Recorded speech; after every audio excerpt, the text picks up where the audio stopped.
Olemme täällä nyt Vartiolaiva telkässä. Tähän on museoitu tähän Merikeskus Vellamon eteen. Ja käydään tutustumaan mitä täältä löytyy. Morjesta sua. Moi! Joo, täällä on kuulkaas museon puolesta hienosti esittelykin täällä. Ja tää on niin hieno. Siis mä suosittelen oikeasti, että tulkaa käymään tässä Vellamossa. Se on tämä rakennus tässä näin. Siellä on niin paljon nähtävää tuolla sisällä, että on niin hienosti järjestetty museo, meriaiheinen museo. Niin, tää oli siis rakennettu, mitä sä sanoit? 1958. 58. Ja tää on ollut palveluksessa. Niin. Tää oli merivalvontatehtävissä, oli sinne 80-luvulle asti ja sitten 10 vuotta oli merivalvojen koulutuslaivana ja 90-luvun alussa laajuudettiin Viroon, mistä sitten museo oli 2000. Jaa, tää on ihan siis niinku Virossa sitten välillä. Joo, se oli viimeiset vuodet siellä, viimeiset aktiivivuodet sitten vaan. Joo. Tuli museo sitten takaisin tänne Suomen puolelle. Aika hienoa, palautu takaisin. Katsellaan tästä näitä vehkeitä vähän. Täällä on nyt niinku radiolaitteita. Robertsonin VHF löytyy siitä ja Dancom. Tässä on tämmönen taajuusnäyttökin hieno. Ja siitä siinä on sitten kasettisoiti. Ihan radio. Radiohan on pakollinen varuste itsessä veneessä. Sailorin radiovehkeitä. Tossa siinä on hieno ilmapuntari. Dekkan tutkavehkeitä. Tossa. Siinä on kaiuttimet. Nämä on muuten vanha Saloran kaiutin tossa. Tommonen. Tässä on tässä intercomin sisäpuhelin, siis tuo. Pystyy huutelemaan, näkyykö se nyt tossa? No, tää ei nyt oikein zoomaa tuosta. Noin. Tämmöstä hyrräkompassin, tossa on oikein esittely siitä. Pyörivä lasi, nappula. Jos ei joku tiedä, niin se on tämä. Ja tämähän pyörii tää lasi tässä. Tää on erittäin hyvä siinä mielessä, että näkyykö se rullaa tossa noin tolleen. Niin jos tulee vettä toiselta puolelta tai huurua sisäpuolelta, toi pysyy puhtaana. Se on semmonen tuulasin pyyhkiä, mikä voittaa kyllä kaikki muut pyyhkiät tässä niin kuin sisä- ja ulkopuolelta. Siitä näkee sit huonoskelissä. Kierrosmittarit on tossa selkeästi. Tässä on varmaan koneiden varoitusvalot, hälytysvalot tossa noin. Mikä tää on? Onko sulla mitään hajua mikä tää on? Siis dekka niin Niin tää on niin tutkaan liittyvä ilmeisesti. Joo, ja ottaa myös niin toinen, että niitä dekkamastoja, niistä lähettää signaali niin paikannukseen. Aivan, joo. GPS. Niin. Mäkin on paljon nähnyt, tää on eka kerta kun mä näen tällaisen. Se on kyllä jonkun ikäinenkin. Siinä on Tää on niin sellaista 80-luvun tekniikkaa, mikä tässä ohjaamossa on nyt esillä. Ja tossa on sitten niinku autopilotti tavallaan. Tosta saa asettaa sit varmaan niinku peräisin kulman tosta ja se ajaa sitten tässä on niinku ruorirajoitukset ja kyllä se on autopilotti. Tolleen. Simradin, tää on kaikuluotain vanha itse, muuten tämä varmastikin, mikä piirtää ihan paperille syvyyttä tohon noin. Veikkaisin, että näin on. Kyllä se on jo kaiku. Simrad. Ja sitten täällä on hieno tutka. Tässä on tää kumisaapas. Sitten voi tähystää tonne noin. Pää sinne vaan ja näkee jotain. Sehän ei ole mikään hirveän kirkas toi näyttö tuolla noin, niin sit se niin pitää olla tämmönen valosuoja siinä. Tuossa on säätönappulat. Siis vanhat tutkat oli tosi hankalia säätää. Sen säätämiseen meni tosi paljon aikaa ennen kuin siihen pääsi sinuksen kanssa, että sen kuvan sai niinku selkeäksi. Nykyiset on niin paljon helpompia, kun niissä on automaattisesti elektroniikalla hoidettuja asioita paljon. Sitten tuossa ollaan työn touhussa. Ruori on tässä ja tässä on tuolla on muuten tuo kompassikin tuolla. Tämähän on hydraulinen kyllä. Ja todennäköisesti on kyltin alla on sitten öljykorkki tossa noin. Tuo mistä saa sinne heittää öljyt sisään. Patterikin eli vesikeskuslämmityksestä. Tässä on ollut ihan lämmötkin. Näin. Ja sitten mennäänpä tästä konehuoneen läpi. Tässä on muuten itse tommonen taulukko, mihin on merkattu vesipolttoöljy. Ja noin. Totta kai hämähäkin verkkoja on. Siinä on 24 voltin järjestelmän päätaulu. Konehuoneen tuuletin kattilaveden kiertopumppua näin. Kytkimet tosin rivissä. Mennään tonne alas tästä. Jokin hauskat raput, kun on tälleen muut.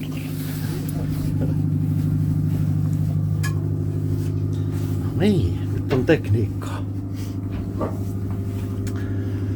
Sitten tosta lämpömittarilta. Siinä on pakokaasulämpötiloja, pitkät rivit tossa noin. Myöskin tossa joka sylinterillä. Tää kieli siitä, että täällä on niin kuin 12-pyttyisiä koneita. SP ja PP eli portboard ja starboard merkitty siihen. Ja tässä on tämmönen käsienpesuallas täällä. Vesiautomaatti tuolla. Mitäs tässä? Mä luulen, että nämä vois liittyä polttoainejärjestelmään nämä tässä. On polttoaineen siirtopumppu, lämmityskattila, Högforsi, Oudon ja öljypoltin. Tässä ihan sama kuin meillä. Ja siinä on vähän kalvopaisunta asti ja mennyt pikkusen rikki tosta, mutta ajan hammas syönyt sitä. Tällä. Ja tossa on vielä sitten hälytystaulu, apukoneen öljynpaineet ja puukone, pilssihälytin, kattila, lämpö. Kyllä se on hälytystaulu tuo. No niin, mennään katsoa sitten. Täällä on moottori. Siinä on yksi kappale kone ja tuossa on toinen kappale kone. Koneen käyttötaulu on itse asiassa tehty näin, että tässä on ikkuna, mistä näkee ton. Ne on jäänyt aika ahtaalle tähän. Tässä on kumminkin kaikki oleelliset mittaukset koneelle. Kierroslukumittari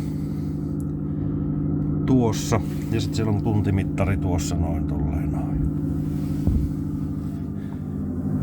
Ja tuossa on sitten vesitiivis ovi tuolla toi, mikä on ollut tässä paikallaan, mistä me juuri tultiin tästä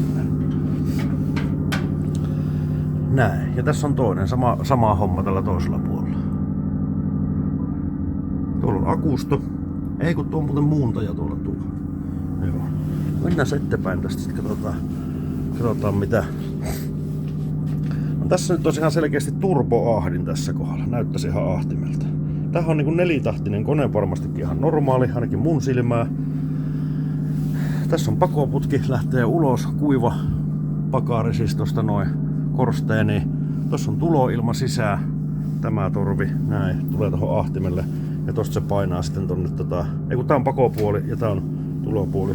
Painaa ilman tänne. Siinä on välijäähytin tossa noin. Ilmeisesti kyllä. Tää on niinku välijäähy tossa välissä. Tuolta tulee sitten tänne alas. Ja tässä on niinku imusarja itsessä. Se työntää tonne sylintereihin ilman siitä sitten. Tai sylinterit saavat, no työntää se kun siinä on ahdi. Niin kyllä sinne vauhdilla menee. Ahtopaineesta en tiedä mikä tässä on ollut ahto. Tuossa on sitten ruiskupumput. Eli 1, 2, 3, 4, 5, 6. Tää on V12 tyyppinen moottori.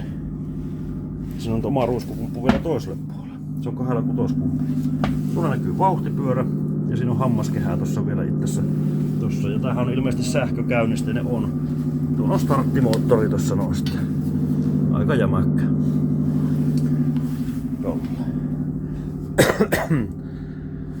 Siinä on sitten apukone 1 kappale. Kilowattimäärältään, mitäs tuossa sanotaan, se on 31, kun siinä on jo kilovolttiampeeria, ei ihan suoraan kilowatteja. Tuolla on vanha lämmityslaite, ilmeisestikin tuossa tuo hökötys. Se on jonkinlainen Webaston tapainen vanha, saksalainen todennäköisesti, voisi olla näin. Tällä. Ja tää konehan on sitten, tää voi olla kuule ihan, tää on Mersun moottori. Siinä on Mersun merkkikin tossa. Nyt en äkistään sano mikä motti tää on, mutta tää voi olla todennäköisesti ihan niinku mitä käytetään Mersun pakettiautoissakin jopa. Tuo öljypohjan muotoilu kielis kyllä ihan hyvin, että se on niinku autokäyttöön tehty. Pieni mirkeli, tässä on pieni työpöytä. Peräsinkoneen käynnistin on tässä näin. En tiedä onko tässä kameva vai ei tässä. Tai kamevat, en tiedä, sen näkee ehkä jossain. Toisella puolella Parpuurin puoli, siis tämä puoli. Siinä on taas samanlainen Mersun kone ja tässä on tää toinen samanlainen kone. Tuolla on taas lämmityslaite toiselle koneelle. Tuolla varmaan esilämmitetään kone. Ihan sama siis peilikuva kuin tuo toinen puoli. Sähkötaulu. Synkronointivehkeet generaattorille. Tossa taas taajuusmittari, hertsimittari siis. Tossa tuo näyttää pyörimissuunnan. Ilmeisesti maasähköön kun liitytään, että menee kolmivaiheinen oikeinpäin. ettei ole vaiheet niin sanotusti ristissä.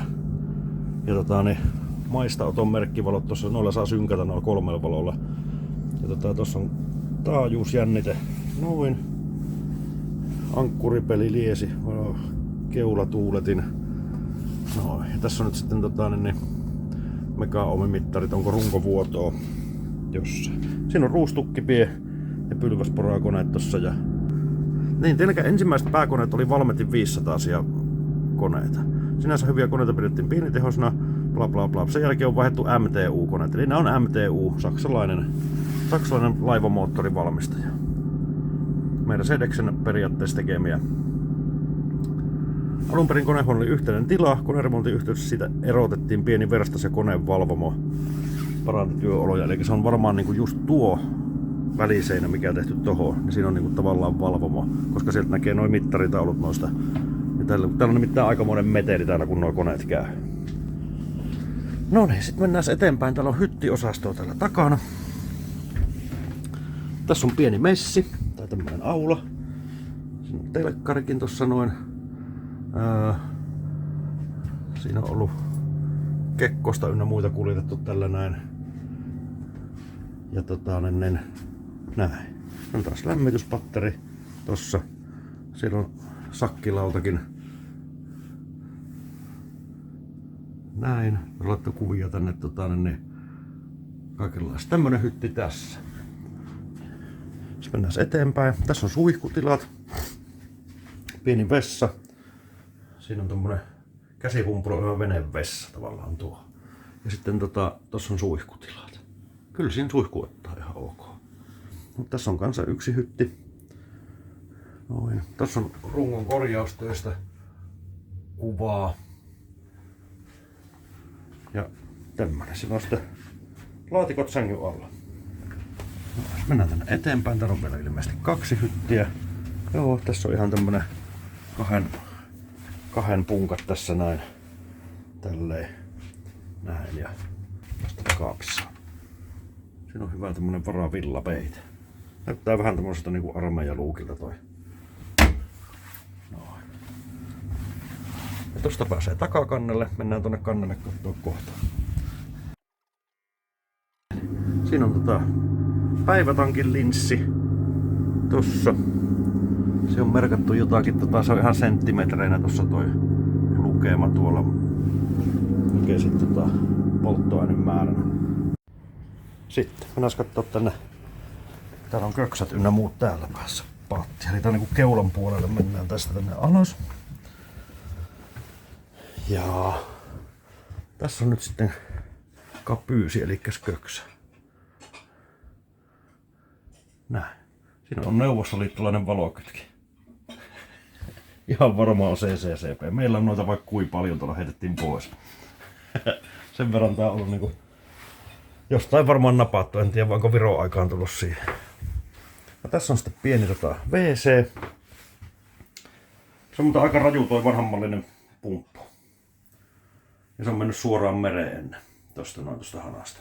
Ei oo septitankkia ollut siihen aikaan. Ja pesuallas. Tuo on vanha kotimainen toi pesuallas. Tunnistan tuon niinku putkimiehenä. Sitten eteenpäin vielä tästä. Tässä on nyt keulamessi. Selkeästi. Joo, koska tuossa oli köksä oli tuolla, niin tässä on nyt sitten keulamessi. Tässä on ruokailtu tässä näin. Puhelinkin olisi siinä tommonen hieno vanha juttu. Ja tuossa on taas toi interkomi. Tässä ei muuten nähdä mikä tää on. On se! Joo, tässä on tippakaukalo, niin tähän kun kertyy talvella kylmäaika vesi, tähän se valuu tähän ja menee tosta tonne. Pakollas mitä täällä alla on, mutta sen verran nähdään tää mikä tää meininki on. Ei kun tää on vaan kippo. Siis tää astia mihin se valuu. Just näin. Tää astia, sitten otetaan vesivaluu tänne tosta, että se tyhjennetään kippaa. Umpipurkki. Näin tyhjäksi. Ja tosta se niinku valuu tuolta, siinä on reikä tossa mistä tulee. Joo. Tää on sen ajan kosteuden poistu kondenssihomma. Aina noi kondensoi, kun siinä on lämpöeristeitä. Telkällä oli lauantaisin usein täytekakkupäivä. Aika hieno. Ja tässä on sitten keulahytissä pari punkkaa lisää. Tässä on aika monta punkkaa itse tässä Ja tuossa on 70 kuvattu just keulahytissä lepohetki. Siinä luetaan autolehteen. Tää on siis yllättävän tilava tämäkin taaskin. Täällä on niinku, on täällä 10 ainakin punkat ja sillä. No, tässä on tää aluksen tiedot. Koskelo-luokan kevyt rannikkovartiolaiva rakennettu 58 Valmetin telakalla Helsingissä. 29, niin tää on kuitenkin 29 metriä pitkä. No ilmanko sitä tilaa olikin. 8 hengen miehistö. Koneteho on nostettu tuossa 5, se on 1000 heppaa alun perin, sitten se on nostettukin tonne 2 kertaa 1350 heppaa, niin on vähän niinku 20 solmua nopeus ja 15 solmua ollut alun perin. Peruskorjattu 70 laivateollisuus Oy telakalla Turussa ja lahjoitettu Viroon ja sitten se tuli tänne museolaivaksi. Sillä lailla. Tässä on pieni tommonen aaltopelti, eli estää vähän, ettei tuu aallot sieltä, niinku ankkuripeli on tuolla. Noin. Tässä on sitten sen keulaosaston hätäpoistumistie tämä, missä äsken oltiin tuolla. Tässä on hienosti toi Suomen vaakuna ja hakuvalo. Tuolla on se tutka. Sitten siinä on hailereita, tossa voi kuuluttaa ulos, siis nämä kajaarit tämmöistä, mistä voi höpistä ulos. Kävellään tältä puolella. Tässä on vähän huono, kun jos tästä putoo, niin tästä ei tipukaan veteen. Näin. Sitten tässä toi ovirakenne. Tässä on myrskysalavat. Nämä sen saa vesitiivisti kiinni, siinä on tiivisteet, niin ei rupea tulemaan vesi sisään. Ja nämä kaiteethan on tavallaan tässä tämmöiset vaijerimalliset. Taakse tästä kävellään pelastuslautta tuossa. Et siinä on konehuoneen ilma, poistoilma tossa tuolla ylällä, itse vielä lisääkin vissiin. Noin. Ja siinä on pieni vinssi sitten. Puomi on tossa. Ja se on ihan käsipelissä ollut itsessä tuo noin. Mut sillä saa nostettua esimerkiksi tämän pelastuslautan maihin tai jotain muuta semmoista tällä. Tästä mennään. Tossa on muuten ollut varmaan aseistusta kiinni tuossa luulisin. Täällä on tarvikelaatikoita. Tämmösiä. Onks nää muuten? Tää on kuule alumiinia nää, kuulkaas. Alumiinirakenteisia. Takaovi. Tässä takakansi. Tässä onks tää auki? Tässä. Siellä on vaan tavaraa. Se on varasto. Siellä on muuten peräisin koneet tuolla noin, mutta siellä on haileria ja kaikkea tuollaista varastossa. Kurkittiin vähän salaa tänne, mitä muuta täältä löytyy. Niin, ja tää rakenne, tämähän on alumiinia tää yläosa tässä niinku. Ja missä vaihtuu, tuo runko on terästä varmaan, mutta tää on alumiinia tää yläosa tässä näin. Ja nythän meillä on silleen niinku harvinainen tilaisuus tässä, että me nähdään alus altapäinkin myös, koska tää on maissa tässä museo edessä. Tossa on nyt syväysmerkit, noin. Eli toi 19 tarkoittaa 1,9 metriä. Eli jos vesi on tossa kohti, niin silloin täällä on 1,9 metriä tarvii syväyttä. Siinä on ankkuri tuolla ylällä. Tossa on toinen. Tolleen se on pienet tommoset kylki listat tehty. Toi voi olla ihan niinku vahvikekin tavallaan tossa ja törmäyslista. Sillä on myöskin ehkä semmonen merkitys, kun täältä tulee vesi, aalto murtuu täältä, niin se heittää sen vähän sivulle, että se ei roiska niin ylös tonne noin. Ja tossa näkyy sitten oikeaoppisia korjauksia teräspaatin runkoon tässä. Tähän on tästä on vaihdettu tää pala, mikä lähtee tosta noin. Se on leikattu eka reikä tohon, kun se on ollut huono ruostunut, syöpynyt siitä. Ja sen jälkeen siihen tehdään tämmönen korjauspala ja se hitsataan kummaltakin puolelta ihan tohon tasoon. Siis päälle ei mielellä laita paikkoja, koska saattaa revetä irti, jos osuu vaikka kiveen. Korroosiosuojauksen, tossa on vanhat sinkkianodit. Ne on hitsattu runkoon kiinni itse asiassa. Ja tämähän nyt syöpyy aikaisemmin kuin tää terästä näin. Eli se on se anodinen korroosiosuojaus. Makeesivesi, magnesium, Itämereen, murtoveteen, alumiini. Ja sitten kun menee Tanskansalmista ulos, niin silloin oikeastaan vasta paras toi sinkki. Mutta sinkkejä käytetään aika yleisesti. Siinä on tullut kupien tällikin joskus tohon vähän osunut. Se on pikkusen lontollaan tästä tää kohta lähtenyt maali. On vanhaa maalia tuolla alla näkyvissä. Tää on ihan periaatteessa hyvä kuntoinen tää runko näin niinku meikäläisen silmään, kun näitä on tullut kumminkin hiekkapuhallettua ja fiksattua näitä vanhoja paatteja. Siinä on kummankin potkurin nyt sitten akselit. Tässä on tiiviste jossain tuolla sisällä, eli potkuriakselin tiiviste. Tässä on tämmönen suoja tässä päällä, vaan potkuriakseli on suora. Menee tosta. Täällä on tukilaakeri täällä. Täällähän ei siis ole semmoista laakeria, mikä ottaisi sen paineen vastaan tosta. Se on tuolla sisällä se laakeri. Mutta tässä on tukilaakeri. Vesi voideltu. Todennäköisesti kuminen. Siihen on pantu kanssa sinkkejä tähän potkurin lähelle, että tää pysyisi ehjänä. Pronssipotkuri. Loitsin, tässä näkyy nämä arvotkin tässä. Aika jyrkkä nimittäin toi potkuri. Siinä on aika hyvä kulma, siis tää kulma tässä näin. Eli siinä on aika paljon tehoa, tulee nopeutta sillä tuolla potkurilla, riittää teho. Peräsimet on siinä. Peräsin ei ole tuettu alapuolelta ollenkaan täältä, vaan tässä ylällä. Tämähän on ontta ja täällä pitäisi olla jossain korkki, mistä tänne pannaan sitten öljy sisään. Se voi olla, että tässä ei ole ehkä. Yleensä näissä on öljy sisällä näissä. Me pantiin glykooli meidän pankkiin sisään. Iso pultti ja siinä on lukite sille, ettei lähde löystyy teksään siellä. Ja siinä on kanssa toi palleköli tällä puolella. Tossa on muuten kanssa tossa on ollut varmaan kaikuluotaimen linssi, toi näyttäisi ihan siltä tämä. Joo, ja se vedenotto on tässä tuossa noin. Tuo jäähdytysvedenotto niin kuin kaivo. Tossa. Siitä menee vesi sisään. Näin. Nyt kuule, mä lähden editoimaan videon tästä näin ja